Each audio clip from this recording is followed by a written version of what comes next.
مریم نواز کے بارے میں کیا کہوں؟ ٹک ٹاک کے اوپر حکومت چل رہی ہے، سارا دن ٹک ٹاک چل رہی ہے، ٹک ٹاکوں کے اوپر جو ہے کارکردگی چل رہی ہے.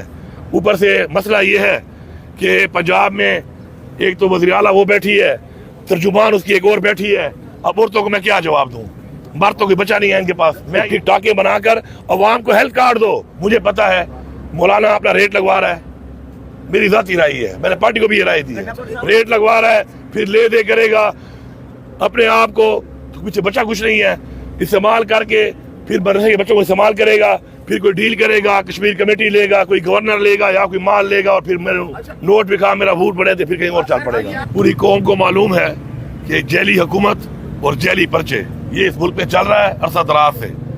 لیکن میں پوری قوم کو ایک پیغام دیتا ہوں کہ آج عمران خان صاحب اگر جیل میں ہیں تو وہ اس قوم کی وجہ سے ہے. انشاءاللہ پوری قوم کھڑی ہے ان کے ساتھ، ہم کھڑے ہیں ان کے ساتھ انشاءاللہ. اور حقیقی آزادی جو عمران خان صاحب کہتے تھے کہ ہم غلام ہیں، بہت سے لوگوں کو سمجھ نہیں آتی تھی اس کا کیا مطلب ہے. قوم نے دیکھ لیا کہ ہمیں اس طرح کا غلام بنایا گیا تھا کہ مرضی سے ایک پارٹی میں نہیں رہ سکتے ہو، اپنی مرضی سے کسی پارٹی کا جھنڈا نہیں اٹھا سکتے ہو، کسی پارٹی کی ٹکٹ پہ اپلائی کرو گے تو آزاد مسرات ہوں گے.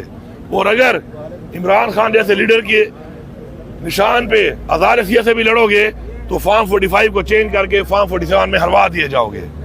تو یہ ہوا ہے اس ملک میں، یہ نظام ایکسپوز ہو چکا ہے، مزید ایکسپوز ہو رہا ہے.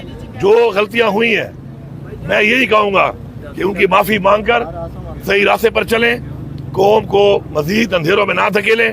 کیونکہ اس وقت آلریڈی PDM-1 کا جو ایک ایکسپیریمنٹ ہوا اس کا رزلٹ آپ کے سامنے ہے کہ ملک کہاں سے کہاں چلا گیا. اس کے بعد ایک انٹرم گورنمنٹ، اس نے جو حالات اس ملک میں بنائے وہ بھی آپ کے سامنے ہیں. اب پھر PDM-2 ایک اور تجربہ. یہ قوم مزید تجربے برداشت نہیں کر سکتی. جو مہنگائی، بے روزگاری، اکانومی کے حالات، امن و امان کے حالات ملک کے بن چکے ہیں. ہوش کے ناخن لیں اور ملک کی سوچیں، بجائے لندن پلان، کبھی کون سا پلان، یہ کر کے جو ملک میں آپ لوگ کر رہے ہیں تجربے، اس سے نکلیں اور قوم کی سوچیں، اس عوام کی سوچیں. 25 کروڑ عوام اس وقت مسائل میں ہیں، ان کے حل کے لیے سوچیں. نپور صاحب، آپ کے ساتھ 2 سال فسطائیت کے گزرے ہیں. یہ بیان دیا ہے محسن نقوی صاحب نے کہ سیاسی بنیادوں پر کسی کے گھر پہ چھاپے نہ مارے جائیں. شکر ہے، وہی تو کہہ رہا ہوں، گھر دیر ہے درست ہے. شکر ہے سمجھ آ رہی ہے ان کو، شکر ہے یہ احساس ہو رہا ہے کہ ان کے بھی گھر ہیں، ان کی بھی فیملیز ہیں. اگر آپ غیر قانونی طور پہ کسی کے گھر کے اندر جاؤ گے، غیر قانونی طور پہ کسی کی فیملی کو ہراساں کرو گے تو یہ ضرور سوچو کہ تمہارا بھی گھر ہے، تمہارے بھی بچے ہیں، تمہاری بھی فیملیز ہیں. اور میں ان کی فیملی سے کہوں گا، یہ جو لوگ یہ کام کر رہے ہیں، جو لوگ اس نظام میں پچھلے اس عرصے میں اس چیز کے مرتکب ہوئے ہیں، میں ان کی فیملی سے کہوں گا کہ سمجھاؤ ان کو. آپ ان کے ساتھ بیٹھتے ہو، ان کو سمجھاؤ یہ بات کہ شاہ سے زیادہ شاہ کا وفادار بن کے کچھ نہیں ملنے والا. اور جو حرتیں کر رہے ہیں، ان حرتوں کو کرنے سے یہ کسی کو منہ دکھانے کے قابل نہیں رہے. اگر لوگ ان کو منہ پہ نہیں کہتے کچھ، لوگوں کو سمجھو، لوگوں کے چہرے پڑھو، لوگوں کی آنکھیں پڑھو. یہ کوئی کمنٹ کرے اس کو اٹھا لو، کوئی بات کرے اس کو اٹھا لو.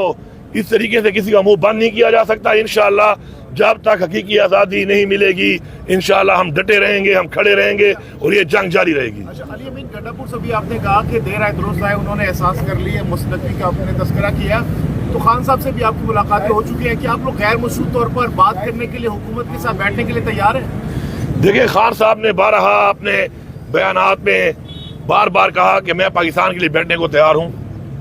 انہوں نے یہ بھی کہا کہ پاکستان کے ادارے پاکستان کے لیے مجھے زیادہ ضروری ہیں.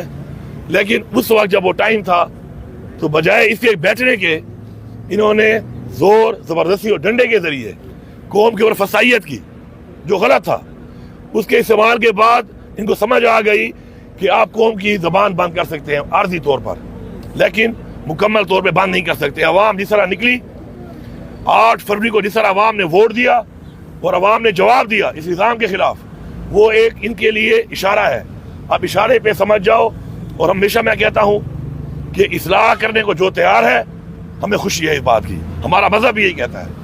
اور جو اصلاح کے لیے تیار نہیں ہے وہ پھر سزا کے لیے تیار رہے. سر گنڈاپور صاحب، فضل الرحمان کے ساتھ آپ بیٹھنے کے لیے بھی جو ہے نا کوشش کر رہے ہیں کہ جو آپ کا مینڈیٹ چوری ہو اس پہ بات کریں. وہ کہتے ہیں میرا مینڈیٹ ہی چوری KP میں ہوا ہے، تو پھر آپ اس کے ساتھ کیسے الائنس کریں گے؟ دیکھیں، مینڈیٹ چوری اس کا ہوتا ہے جس کا کوئی ووٹ ہو، جس کا گھر میں ہی ووٹ نہ ہو. آپ ایسا کریں، آپ ایک سروے کر لیں DI خان جا کر کہ لوگوں کو DI خان میں لوگوں کو